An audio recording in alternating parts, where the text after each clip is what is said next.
With your Sports on Demand for Sunday, November 18th, I'm Alex Klein. The NMU women's basketball team had a pretty tough start to the season, a lot of games in not a lot of days. And today the Wildcats wrapped up the stretch with a win against Minnesota State Moorhead.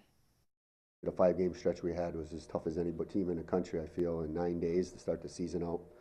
You know, we don't scrimmage a lot in practice, so we had to find ourselves and find our legs throughout the whole process. And I thought the girls did an incredible job, especially the last 2 days, last 2 games. The Wildcats got off to a fast start Sunday, shooting 46% in the first quarter to get out to a 15-9 lead, including this bucket by Darby Youngstrom as the period ended. Honestly, this was a really fun game to play. It was a great team win. We had a lot of people contribute off the bench. Tess came in and hit some big shots.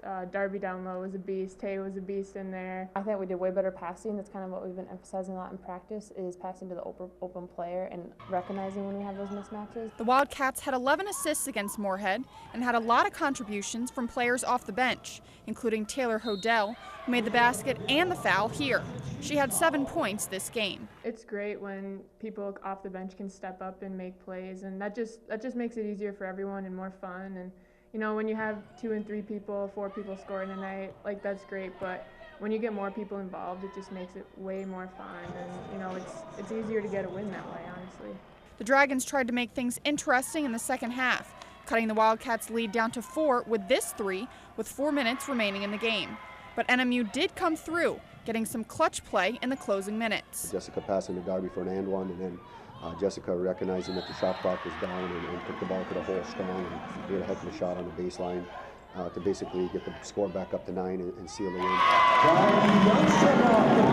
Jessica Schultz and Darby Youngstrom paced the Wildcats with 15 points each against the Dragons in their 61-54 win.